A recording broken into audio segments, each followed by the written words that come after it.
Good morning, everyone. Happy Saturday, Starseeds. I hope you are doing well. Welcome to Metaphysics and Beyond. I am Sandy. If you are new here, welcome.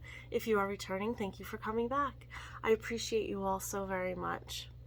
And thank you to those who came out last night, June 20th, to our Sacred Rhythm, the collaboration between Danielle from Superfine Life and myself. She did a wonderful journey dance, and then I led a Reiki circle for world peace, and it was just magical. So thank you to those who did come out. We're going to be collaborating again on July 16th. That's a Wednesday night at 7 p.m.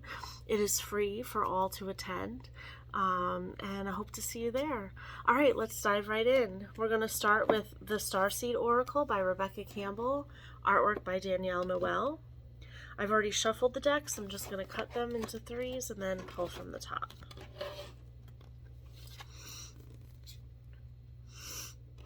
Ooh, we have Star Brothers, Horus energy, protection, loyalty, safety, and trust. And look at those birds right there. Those two keeping you protected, watching over you, ready to, like I'm just picturing a bird as it's diving into the water, picking out a fish. These birds are here protecting you, ready to grab anything that's no longer serving you. All right, let's see what the book has to say.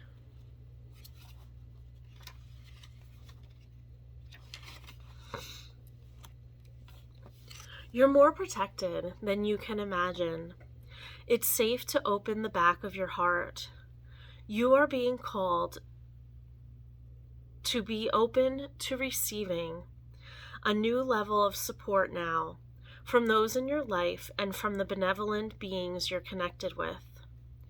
Through ancestral patterning, current life traumas, and past life karmic impressions, many of us have become mistrustful and suspicious of loyalty and have blocks when it comes to receiving support. We've learned that we need to go at life alone.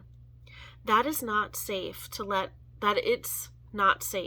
our guard down and our heart open. That the world isn't a friendly place. The Star Brothers want you to have a new experience of life on Earth. They want you to feel deeply secure and safe, even if you're going through a difficult time. They want you to hand over your fears to them, to see them as opportunities to let in more love. They're guiding you to stay open to receiving a greater level of support than you can ever imagine, both in this world and beyond. To call in your team of loyal protectors and supporters, both physically and energetically. They want you to learn to soften through life's ups and downs and to learn to open your heart, especially when it most wants to harden. Starseed Soul Inquiry. How can you open yourself up to receiving more support? Let me know in the comments below. Let's share our ideas so we can help others. Okay, next I'm going to pull from the Healing Waters Oracle by Rebecca Campbell, artwork by Katie Louise.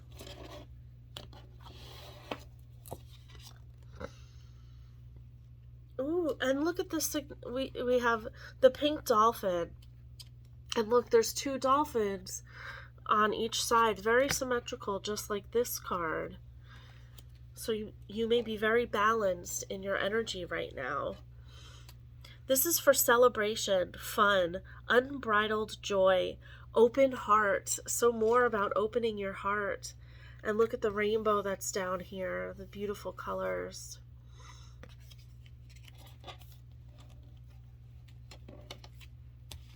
Okay.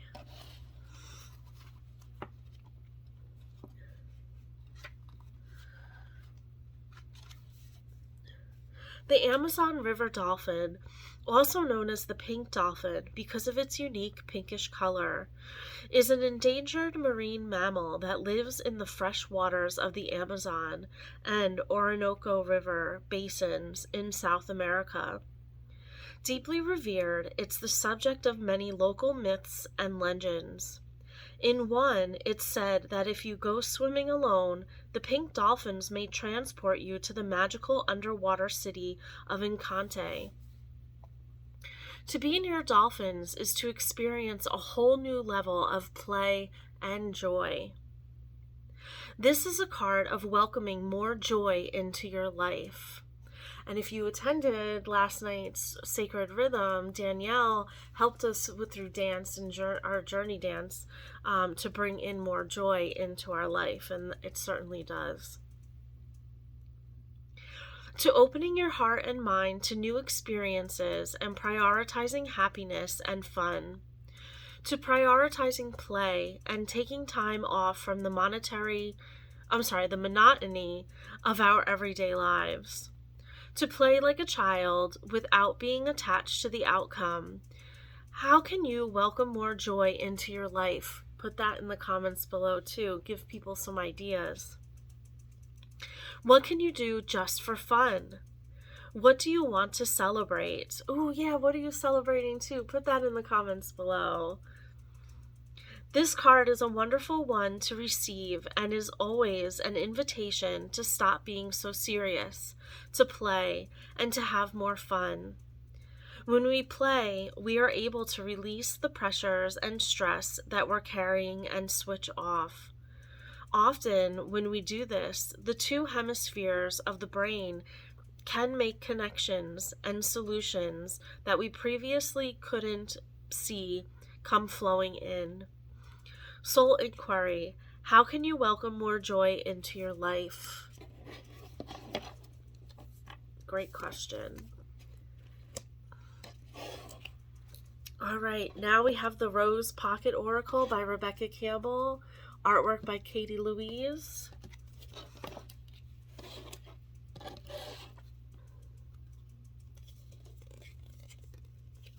Ooh, the reunion. Collaboration, partnership, or friendship. So and again, we've got the symmetry here. Very symmetrical on both sides. A lot of symmetry showing up in these cards today. Beautiful. So there's going to be a reunion of some sorts. Look at all these. These are all spirits as well. So they're guiding you and protecting you and having the right people enter into your life that are going to be just as balanced and just as an equal give and take. Yes, that's beautiful.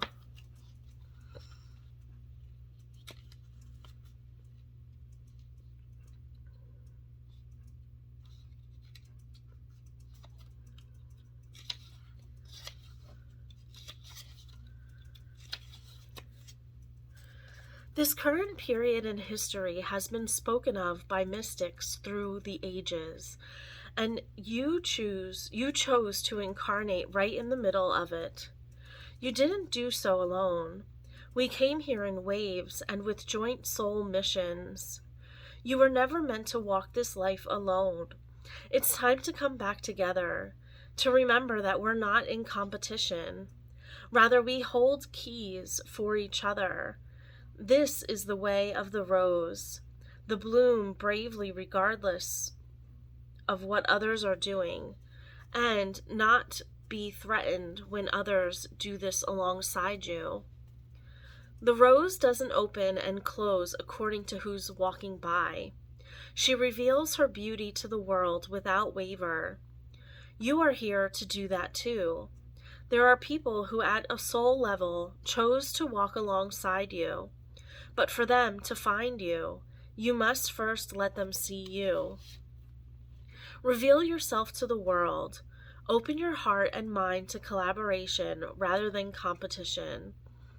So many of us, particularly those who identify as women, have learned to be mistrustful of one another, as if we're in competition. This card comes with a message of collaborations, partnerships, and friendships. A confirmation that one or more people are entering your life, Or it could be a sign that you're being called to co-create on a project with someone you already know. Decide to bloom together. The Rose Transmission. I release any old programming of competition. I open myself up to relationships and collaborations. It is safe for me to trust and co-create. It is safe for me to speak clearly. It is safe for me to set clear boundaries and collaborate. Yes, making sure you set those boundaries for yourself with whoever it is that is coming in.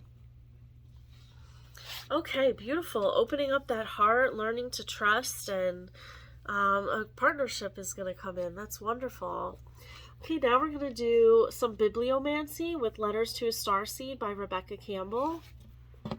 All right, let's see. Why did you choose to come? While I know that being a soul, having a human experience can be difficult at times, living on a planet of great polarity and surrounded by so much devastation as we are right now, I also believe that life is a great adventure for the soul. That souls line up to incarnate into a physical body in order to experience themselves in the physical and truly incarnate here.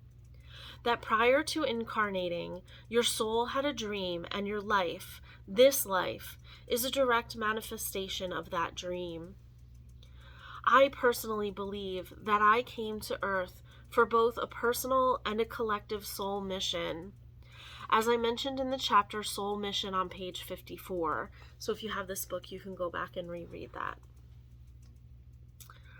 Until I was able to find the words and concepts to wrap around that knowing, it always felt like there was something I was forgetting that I desperately needed to find. Part of my own path has been having glimpses of the journey of the soul, forever fascinated by what happens when we die. In my first book, I spoke about my first life-changing experiences, which happened during a past life regression when I was in my early 20s. In the regression, I was taken to the moment before my own birth, when my soul was deciding the details of my own incarnation. I remember looking into a body of water-like substance before me, alongside beings that were there to support me in making a decision about where and when to incarnate, based on my soul's personal and collective mission. After making my selection, I was taken to a massive, open, very bright space where many other souls were gathering too, in order to meet with a group of beings called the Council of Light. While I could not see other people, I could see and feel their energy, their souls, as balls of buzzing, glowing light. It was hard to differentiate between the end of one soul and the beginning of another. It was like the best reunion you could possibly imagine. There's more confirmation about the reunion. Some of these different souls' energies were familiar to me, as if I'd incarnated with them before. As a group, we were then given our brief for this lifetime on Earth by the Council of Light. We were informed that in this incarnation, we'd be part of a mass waking up in the Western world and a much-needed return to Goddess, Mother God, consciousness, and the rebalancing of the planet. We were told that our missions would be deeply infused in us, and that while walking our unique paths, we'd been sent people and situations that would wake us up from our slumber early in life. As one of us woke up and followed the call of their soul, it would spark a deep-seated memory in another, regardless of how physically close we were to one another. Once we were awake, it would change something in us. We were to follow what lit us up, and in doing so, light up the world around us. One by one, as each person did this, it would cause a chain reaction of others doing the same and a potential mass awakening. We all then received information on our choice of life and our own personal missions. I couldn't tell you if there were 100 or 100,000 souls there with me because, as I mentioned earlier, it was hard to differentiate one soul from another, as if we were connected in our collective mission at this time. I saw how many of our souls were grouped together in waves, incarnating in unison over different periods of time.